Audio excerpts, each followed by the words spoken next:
introduction. This event is not about me, but about our kind people who come to present on the issue of the Tea Party and its opposition.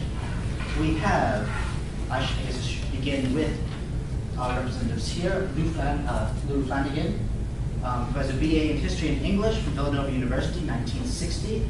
Went 3 years in the U.S. Army Security Agency, 2 of them in the Philippines and Thailand. With 3 children, his oldest was born in Bangkok. Worked in newspaper publishing, then entered the industrial sector, in advertising management positions. Work experience included Shram Incorporated, Westchester, construction and mining equipment, Amatech instrumentation, Bent's Laboratories, water treatment and pollution control chemicals. Then opened his own advertising agency, Flanagan Advertising Incorporated, which specializes in business and industrial clients. In 2009, he attended several Tea Party activities to determine the type of people involved. Unfolding events in the U.S. converted him from being a passive citizen to taking an active role. Subsequently, he became hooked up with the Tea Party in Phoenixville and assumed the self-appointed responsibility to perform research on such issues as healthcare, regulations, and other topics of concern, and to disseminate the Tea Parties to a list that now includes 15 or so states. In late 2010, he and Dave Adamski, an architect, formed a new Tea Party centered in King of Prussia, which now totals about 100 members, strong portions of Chester, Montgomery County, Bucks, and Burke counties. Hobbies include photography, hunting, gun collecting, history, and public affairs. His interest is in history and public affairs stems from his memories of World War II, hearing the voices of Franklin Roosevelt, Winston Churchill, Edward R. Murrow, and Adolf Hitler, and from having relatives who fought in that war. He came of age during the height of the Cold War and the Korean War, and has voted for Democrats and Republicans in the intervening years. Over here we have Dr. Clyburn, who has a BA in Political Science from Rutgers State University, an MS in International Relations, Troy University, PhD candidate in Political Science, Miami University, MSED in Higher Education, University of Pennsylvania Graduate School of Education, and has taught at many institutions of higher learning, including Miami University and Widener University. He has taught at WCU for 7 years, and has been nominated an outstanding faculty member by WCU Honors College students 3 out of the last 4 years. Susan, I don't think I have a particular one. If you'd like to give us a brief word on yourself. That's okay. I attended Washington College in Chestertown, Maryland. I cannot compete on these two, but I attended Washington College. I majored in music. I have 3 children. I have a daughter that is in the Army. She's a helicopter mechanic. I have a daughter that just joined the Navy. Thank you. And yes, thank you. I've been a quality control manager for the past 15 years. I've worked at CCL Label for the past 15 as a quality manager. So I've been a quality manager, health and safety, and environmental manager there for the past 8 years. I like to do things. I like to garden. I like to read. I like to shoot pool. I like competitively. I've been a youth softball coach for the past 13 years. I'm an independent. I am not associated with the political party. And so I became involved in the Tea Party about 2 years ago, a little over 2 years ago. And we have Dr. Golden, who is an associate professor of philosophy in the Department of Philosophy at Westchester University of Pennsylvania. Dr. Golden holds a PhD in philosophy from the University of Memphis and a Juris Doctor from Texas Southern University's Thurgood Marshall School of Law, where he served on the editorial board of the Thurgood Marshall Law Review. Dr. Golden's philosophical research interests are in 19th and 20th century European philosophy, African American philosophy, critical race theory, and philosophy of religion and philosophical theology. And his legal research interests are critical race theory and constitutional criminal law and procedure. Dr. Golden is a member of the Pennsylvania Bar. Dr. Golden has been an assistant public defender and with the Defender Association of Philadelphia and sole practitioner, concentrating primarily on criminal defense, both trial and appellate, and civil litigation, litigating several cases before the Pennsylvania Supreme Court. In addition to his work in academic philosophy, Dr. Golden continues to practice law as a member of the Criminal Justice Act panel for the United States Court of Appeals for the Sixth Circuit. So those are our speakers here. So thank you all for coming to this. For those of you who were not informed of the format, we had a couple of changes, but the end result is going to be a town hall format, wherein a question is asked either by the speaker here or a person in the audience, and then each speaker alternating between representatives here and the opposition will have 3 minutes each to discuss and go back and forth between representatives, and so on until we've run out of time in this event. Yes? Is there an objective or a goal? The end objective is hopefully for a better understanding of the positions of the Tea Party. The event was sponsored in defense by a member of the club who felt that popular media assaults on the Tea Party were unfounded, and so the program spawned out of a desire to explain, examine, and review what in actuality the positions are and how people stand on the issue. So, without further ado, I'd like to begin. Does anyone want to begin with a question from the audience? If not, the presumption will be a general question will come from our moderator, which is myself. Anyone have a question they'd like to begin with? Yes. What exactly are the principles of the Tea Party? Sorry. Yes, what are the principles of the Tea Party? The reason for our establishment really began before the present administration. We began, just people individually got very concerned over the out-of-control spending by government and the lack of accountability. So today our main principles are bringing government spending under control. It's totally out of control, as witnessed the downgrading of our credit. Taking charge of the regulatory agencies, some of which have been running amok for the last several years, not just under this administration, but under a number of previous administrations. And I have some case histories I can share with you that I know firsthand. They're the biggies. Susan, do you want to amplify on that at all? I would say, in my experience with the Tea Party, that our main goals are our education of ourselves and of other people, and also to follow the principles of the Constitution. I see those as the two main goals of the Tea Party. There are more, but that is where the bulk of the work is done, as far as what I have seen with my interaction with the groups. The Constitution is the main thing. We want to hold our representatives accountable to the Constitution, which is what they take an oath to uphold. Yeah, there's one thing that I left out, and that is government control of what we do. That's a biggie. We saw that with the passage of the health care law a year ago, and it was promised to be the means to lower the cost of health care. And from every quarter, I'm hearing reports, not only from my members, but from businesses, that in fact it is driving costs up terribly. So government control, coercion is something that people with our personalities react to daily. Does that answer your question?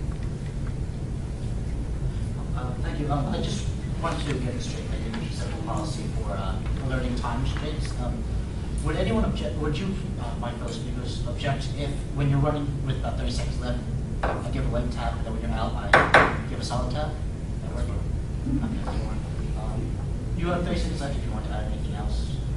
Okay. Opposition's turn. If you have 3 minutes. If I could just respond, and I sort of appreciate what Lou said at the outset, but I found it interesting that he began his remarks with saying that the Tea Party began to organize prior to the current administration. And I would like to challenge that assertion only because it seems to me that I heard very little about the Tea Party until long after President Obama had taken office. And what strikes me as interesting is that if you take the position that the Tea Party was organized prior to the current administration, then that means that there has to be a certain sort of opposition to the spending of the Bush administration, which was spending money on 2 wars overseas, one of which now is very clear was prosecuted under false pretenses, the Iraq War. And if that's the case, then it would seem to me that the Tea Party would be operating independent of any sort of political ideology. But what strikes me as ironic is that the Tea Party seems thoroughly aligned with most of the tenets of the Republican Party, except for people like perhaps John McCain, who are not as conservative as some Tea Partiers might like him to be. And it seems to me that I'm not sure I'm buying the assertion that the Tea Party was not conceived in opposition to the Obama administration. I think it was the day after Obama was elected president, November the 9th, 2008, gun sales in the United States reached an all-time high. The day after he was elected.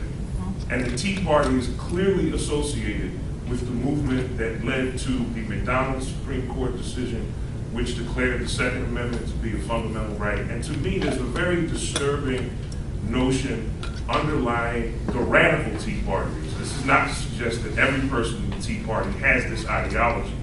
For Lou and Susan may not even subscribe to some of these ideas. It's not to say that every person affiliated with the Tea Party has this ideology.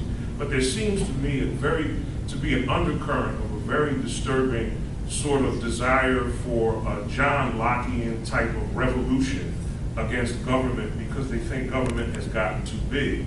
And what strikes me as really disconcerting about all of this is that I think the Tea Party has certain ideas which would lead to the dismantling of enforcement mechanisms that they see as entirely too bureaucratic, but which nevertheless are in place to protect civil rights of African Americans and women, like the EEOC. Would that be considered to be a wasteful government program? Would that be wasteful government spending, particularly since the Civil Rights Act of 1964?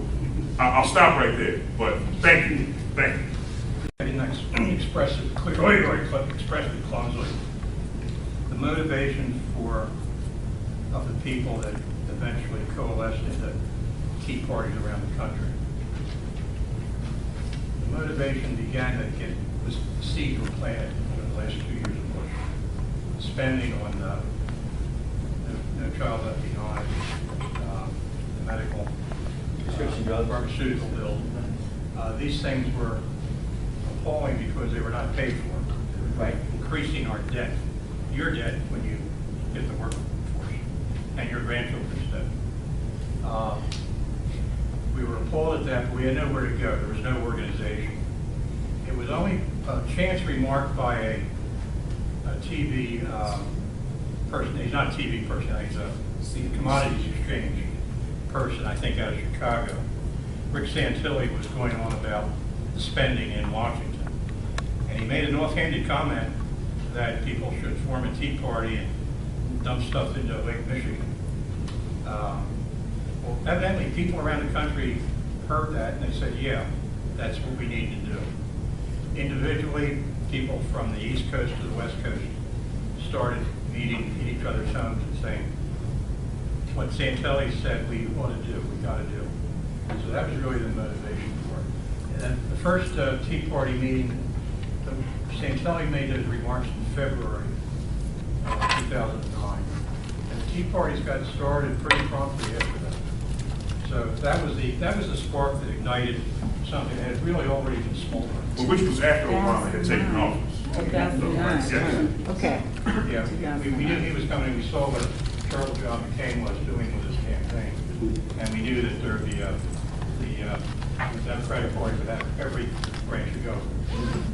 So that's I think what concerned people, and so I think the first Tea Party got formed in February. The first one I checked out was in March. I went to a rally to find out what kind of people they were. I was a little concerned that might they be bomb throwers or activists or people. When I got to that rally, I found that everybody there was very self-conscious. They had not only never appeared in public before, furtherance of a political cause, but they never dreamed they ever would. That kind of people. Nobody that I know was ever active politically before that. So, but the crux of it is spending, over-regulation, and we are not against government. We are not anti-government. Where there's a function that is authorized under the Constitution, it should be funded properly and it should be executed properly. So I hope that addresses some of your concerns. Completely. We don't take positions on the war. That's not our. Well, I don't know how you could justify not taking a position on the war when that involves large amounts of government spending, If we can, which is clearly connected to your agenda. And I'd like to echo your sentiments. I agree with you that the genesis of the Tea Party did actually occur prior to President Obama taking office, but it did intensify, certainly, once the president assumed the office of the presidency. But I also would like you and other Tea Party members to explicate and explain some salient points here. For example, I share your concern with regard to coercion, force, and the government getting into the personal lives and affairs of the average person. What I don't understand is why the Tea Party is so silent on other examples of government coercion. Like, for example, the Patriot Act, which even some conservatives argue infringes on civil liberties and civil rights. Why isn't the Tea Party concerned about Guantanamo Bay and the fact that possibly innocent people are being detained there without access to a fair trial, legal representation, et cetera, et cetera? If coercion and government force are the primary concerns of the Tea Party, why isn't the Patriot Act, Guantanamo Bay, other issues of government abuses not being dealt with and addressed? If that's the primary concern, then those topics should be brought up from my standpoint. Yeah, individually, a lot of members do express concern about the Patriot Act, particularly libertarians that I talk to. But that we could diffuse our efforts into any number of subjects, and thereby lose the impact of what we're focused on, and that is the economy, spending, over-regulation, and what else am I supposed to add? What do you add? Lower taxes. Like less government, lower taxes. Yeah, low taxes for everybody makes sense to that. Because the more you raise taxes, the more gets spent. That's an addiction with government these days. Clyburn, you have another minute, unless you can yield it to Jay. No, I can, again, the concern with higher taxes. Taxes in the United States, when compared to Western European countries, Canada or Japan, are relatively modest, folks, with all due respect. Am I saying I'm looking forward to paying higher taxes on my income? I'm married to a former CEO myself. I'm hardly looking forward to having a six-figure income highly taxed. But the empirical reality is, compared to Western Europe, Japan, Canada, Australia, New Zealand, our taxes are hardly excessive. We have a debt crisis in the United States, a crisis that stems from insufficient revenue and from a government that's providing too much tax relief to people who don't need it. Most of you young people are familiar with the character Spider-Man, a fictional character we all know. What's Spider-Man's motto? With great power comes great responsibility. The problem in this country is the wealthy want all the power, they just don't want any responsibility. And that's got to stop. It's time for people who have the wealth, who have the power, to assume some responsibility and stop expecting the common man to assume this burden. So, well, in response to your question, man, first of all, I wanted to point to an article here, it's about some prominent Tea Party figures who have failed to pay federal taxes for quite a number of years here. In response to that, I'm not accusing our comrades here of being hypocrites, but apparently there are some in the movement who are quite hypocritical when it comes to their public duties and responsibilities. Warren Buffett is a multi-billionaire. Warren Buffett recently said that fat cats like him need to pay higher taxes. He was very blunt and very forthright and very candid. I'm no great fan or avid supporter of Mr. Buffett. Incidentally, nor am I any great fan or avid supporter of Barack Obama either, for suffice to say. I'm no great fan or avid supporter of any politician or any political party. If I may, Advocate of a redistribution of wealth. This country, many of our fiscal woes could be settled by even a modest increase in taxes on the top 1% of our population. Even a modest increase would help to eliminate it, along with significant decreases in military spending. We spend more on defense than Russia, China, France, Britain, Germany, and other Western European countries combined. And again, I'm no left-wing peace activist. Everyone in my family is in the armed forces except me, and I've worked for the armed forces before. So let's avoid the stereotypes and things of this kind that are so prevalent in this country. I'm no lunatic peace activist, but the reality is we're spending $700 billion a year on defense. That's staggering. That is a staggering amount of money, while our inner city schools and even our suburban schools deteriorate. Many of which are filled with poor Africans. If we wish to, we can change the form in this. You said I have a minute and a half? I would have a minute and a half?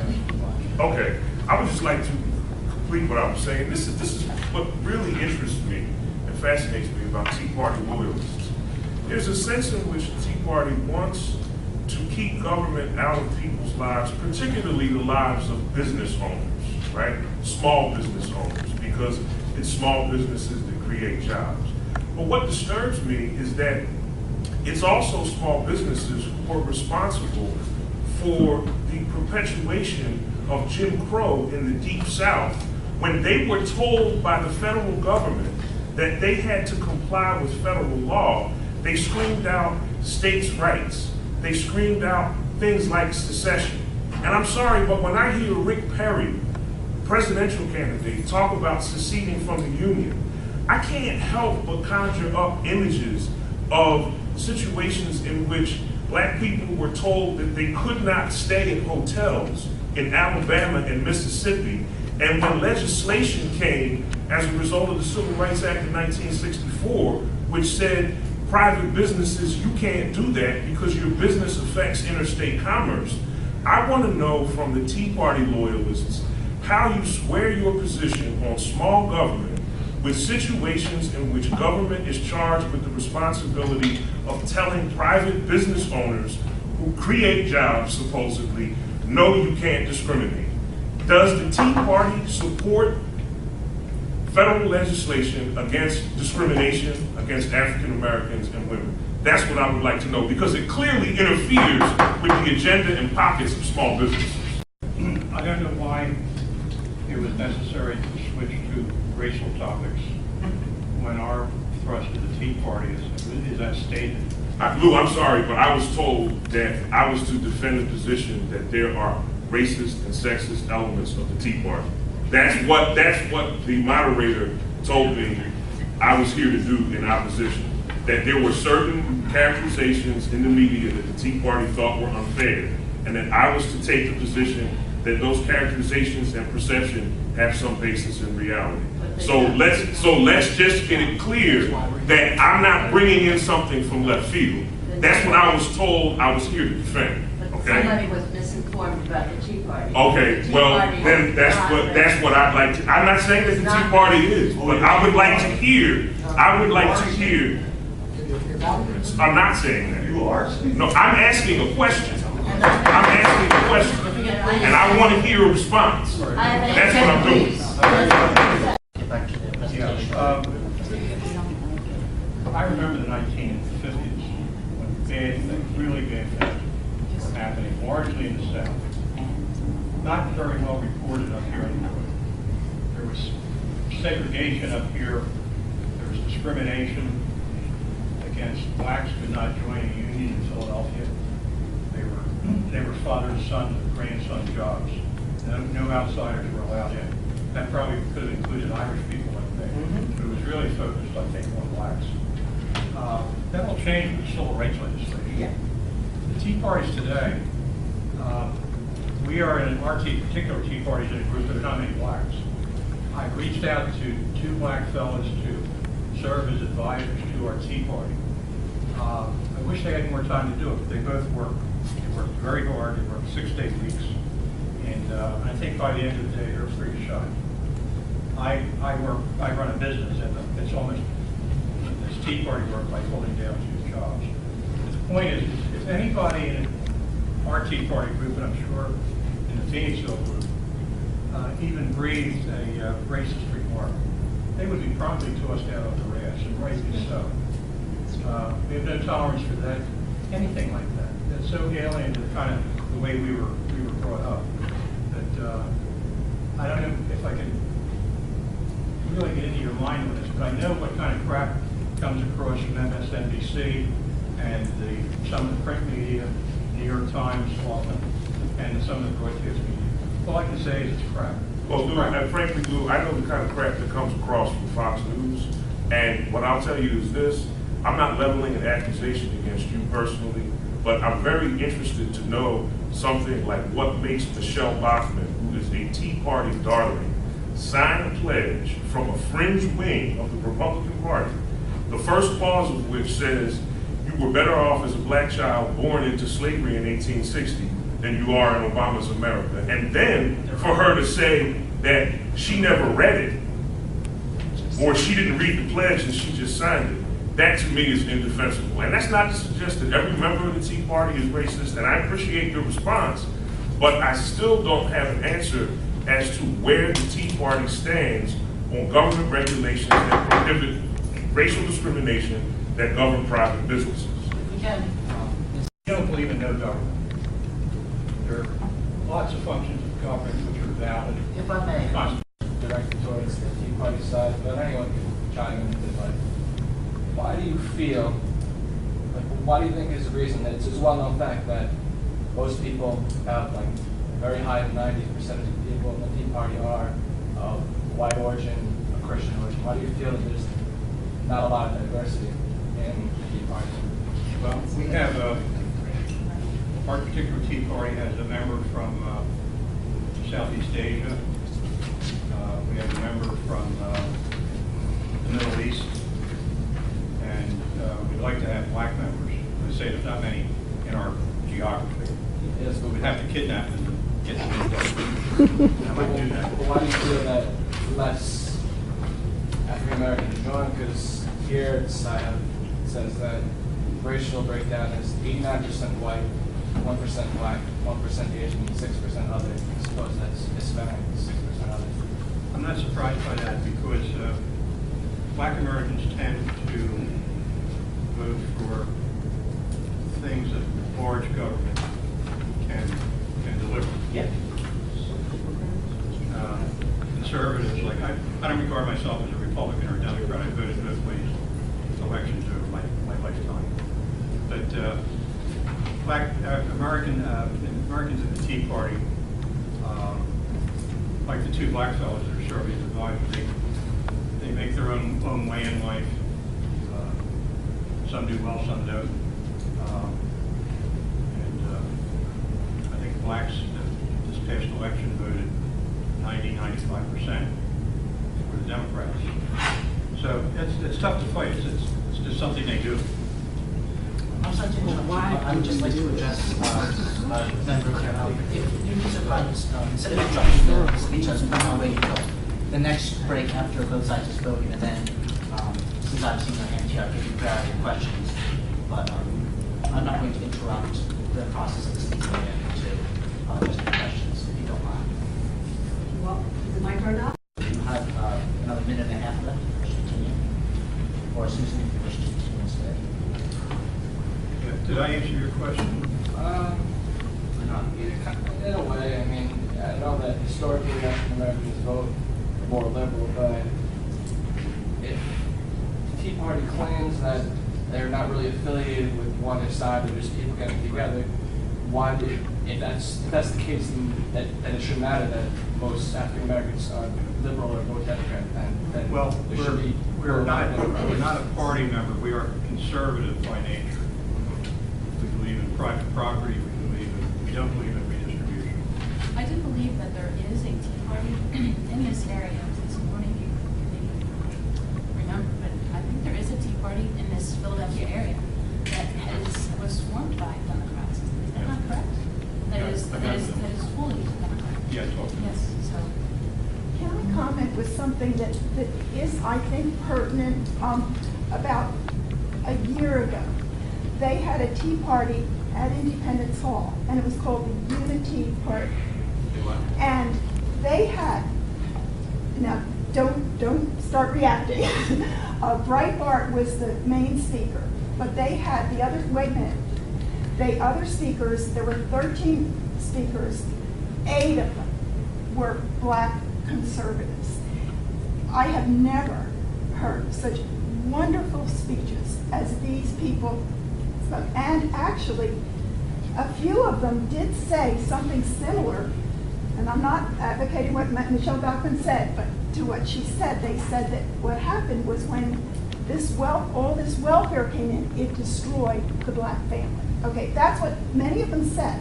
One of the men that was there was Charles Payne, who's a financial analyst. They were all phenomenal speakers. Okay, that's not my point. My point is, it was reported in the Inquirer, and if you give me your emails, I reacted to it. I have videos of it. I have my reactions to it. I'd be happy to send them to you. If we may, Real fast. What happened was the way it was reported, all they reported, the Inquirer reporter said, was about Breitbart, how he did not talk about what happened with the Shirley Sherrod case. He didn't mention one word that these phenomenal black speakers, but he didn't say that there were all these wonderful black conservative speakers. He didn't even mention it. I have all that documented. all right, thank you, ma'am. Your comments? Always have been black conservatives. Right. The presence of black conservatives within the Tea Party movement does not absolve the Tea Party of the perceived notion that it was conceived in a certain racist opposition to Barack Obama's presidency. But that's when it was clear, no, that's the perception of most African Americans. In addressing this gentleman's question, the reason why there are not more African Americans in the Tea Party is because this perception exists widely in the black community. And it exists widely in the black community for good reason. The presence, when you have Michelle Bachmann doing something like what she did, that does not sit well in the black community. And so the fact that there's going to be 8 or so conservatives at a Tea Party rally who stand up and talk about how welfare destroyed the black community, there's always been conservatives like that in the black community. That doesn't mean that the Tea Party is racist any more than it means that the Tea Party, or that doesn't mean that the Tea Party is not racist any more than it means that the Tea Party is racist solely because Michelle Bachmann did what she did. I understand. So it cuts both ways. But what my point was, the way it was reported in the mainstream media, and they are the ones that are indoctrinating the people, and that's what the African Americans see, and I understand that. Well, but they are indoctrinating people. When I say I'm a Tea Party member, people look at me like I'm a freak. I'm an academic. I taught at Widener too. I'm an engineer. I'm a woman that was an engineer. So I'm no dummy. I'm no bigot. I've taught tons and tons of black people, and I've helped.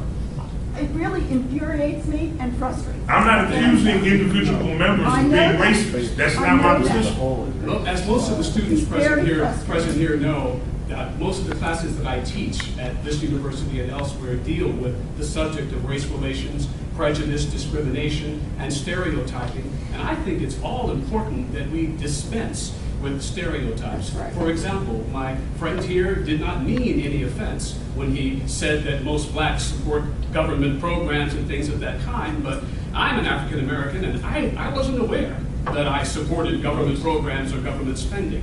I don't think most. Who are you to make that statement, sir? What have you done? Experience, you need perspective. Experience based on what, sir? Have you written a dissertation on the subject? Have you researched the subject? Have you written books and articles on the subject? Have you surveyed African Americans to see what their opinions are? You're making baseless assumptions about an entire population. That's like my saying that all conservatives are bigots. That's no better. All conservatives are not bigots. Well, can I just respond to something you said? You said your experience gives you perspective. And that's precisely why black people are not members of the Tea Party. Because the imagery of a Tea Party takes black people back to a time when they were chattel, when women couldn't vote, and the people who were throwing tea in the Boston Harbor were not the least bit concerned about rights. They were concerned about money. And that's the primary thrust of the Tea Party today. They're concerned about money and government spending, and frankly, sir, that position is far too narrow to form a political movement that is responsible and sensitive to individual citizens.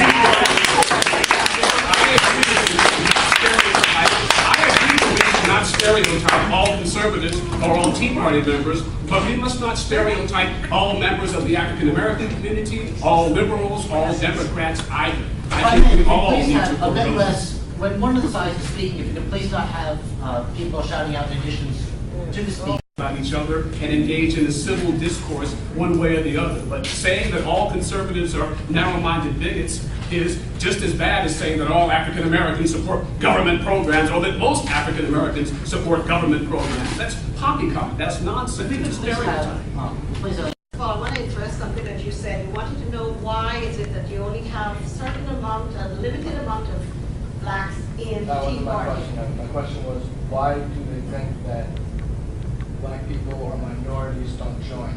What is the reason why they don't join? I didn't ask, why do you think there's only white people? Oh, okay.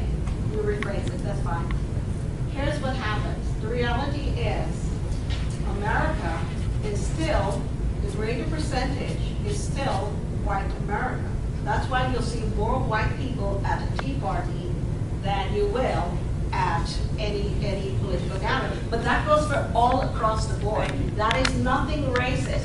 What everybody wants to throw racist. It's easy to throw racism around as to say that, oh, well, you know, it's just racist because I said this or I said that. You know, look at me. Everything we do and say is racist. It has to be racist. What you say is racist, what I say is racist, because it's going to refer to race. That goes without saying. So we shouldn't be taking these things as an indication as to whether or not this is racist or it isn't. I'm going to get to the point of that I was going to ask just now, but I wanted to say something as well. Warren Buffett, you mentioned just now. Let me tell you about Warren Buffett. After he told everybody that he was paying a lower tax rate than his secretary, when it turns out the lower tax rate is because he's paid on corporate dividends that he receives on all of his millions and millions of dollars that he has safely stashed in corporations just so he avoids paying taxes. So when he gives you all of these glad stories about how he's so generous, he took his money and he has his money safely stashed in trust corporations and tied up so, you know, he doesn't have to pay taxes on it. All right? So that's one of the things. So Warren Buffett should be off the table. Another thing is, I'm sorry, I would ask if you could please summarize and get your question out. Okay. Why people are thinking that the Tea Party is only about money and how much more money and because we avoid paying taxes. What the Tea Party people, I believe their message is, they are not a real group. They are just a conglomeration of different people with different ideas, but one of the ideas is that government is out of control. And because of this, you said that, well, why didn't the Tea Party talk against the Iraqi war when Bush was in there? Why didn't we have all the problems that we are having with Guantanamo, etc.? Why did we talk about it then? Well, there were people talking about it then. But my question to you is that, why now that Mr. Obama is in the White House, why hasn't he gotten out of the Iraqi war? Why hasn't he gotten rid of Guantanamo Bay? Why has he put us in Libya now and in Syria now? Why is it all this stuff? In Afghanistan, we have had more spending and more debt. So my question is, if you're against all of these things that you're saying that was, you know, the Tea Party, why isn't the Tea Party standing up to you for that? My question is, why isn't the other side standing up for it? Against all of that? For the Iraq war? I didn't say you did. I didn't say you did. I asked the question, why is the other side not doing something about those real problems that you have just brought up? Well, again, speaking not as an advocate or supporter of the current administration or the Democratic Party, there have been prominent Democrats who voiced open opposition to our involvement in Iraq. Dennis Kucinich, for one, actually sponsored legislation calling for our withdrawal from Libya, and he was supported by several Republican colleagues. There are many members of Congress, both Republican and Democrat, who have voiced opposition to our involvement in Libya and elsewhere. Ma'am, Yes, there are many and I members of haven't heard Congress. very many of them, so I'd like to know who these people are. If you do some research, perhaps, ma'am, you could uncover. I have, and you're right. That Go is to the this, only go to one that I Mr. could find Kucinich's was from- website. He lists on his Who's that? website, That's right. go to Dennis Kucinich's website Yeah. on Congress, and he lists the number of people and members of Congress who have supported his efforts. Most of them in from times the other past. side. I'm not asking about the other side. I'm asking about the, I'm not No, asking most, about the actually, Republican side. there I'm are asking about- Republicans who have supported him, No, but there are I'm many asking about the Democrats. other side, the Democrat side. There are many Democrats who have voiced, just recently, about a week ago, Reverend Jesse Jackson, an African-American civil rights activist, emphasized in 2 speeches the need to withdraw from both Iraq I'm and talking about Afghanistan Congress and elsewhere. And the Senate. Other members of Congress, Senator Edward Kennedy, before his untimely death, was one of the most outspoken opponents of our involvement in Iraq and Afghanistan. There are numerous members of Congress I could mention here, man. Well, please do. What I would ask you is, okay, where is the Tea Party stance on our current involvement here? We're here to discuss the Tea Party stance on issues.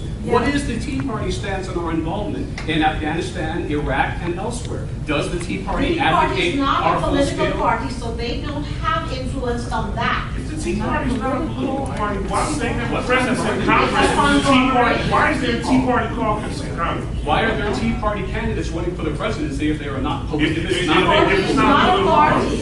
It Of is course just it's a a political- conglomeration It of is a people with political similar movement, ma'am. You're ideas. telling a political party. It's not- Does the Tea Party advocate the full-scale withdrawal from Iraq, Afghanistan, Libya, and elsewhere? I certainly could be described as left of center, and I have many misgivings, primarily about the cost, both the human toll as well as the fiscal toll.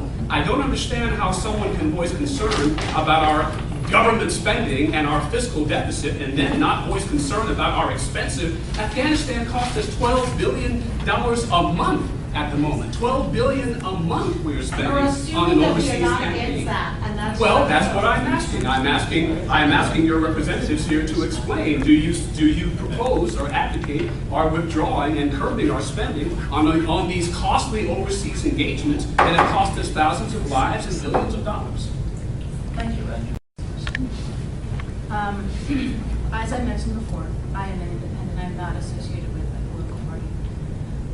What my contribution to the Tea Party is, I was introduced to the Tea Party, to these Tea Party principles by a gentleman that's sitting in the audience here, and I'm eternally grateful to this gentleman for doing this for me, because he's introduced me to the principles of the Constitution and limited government and fiscal responsibility and limiting foreign entanglements, limited foreign entanglements for foreign policy.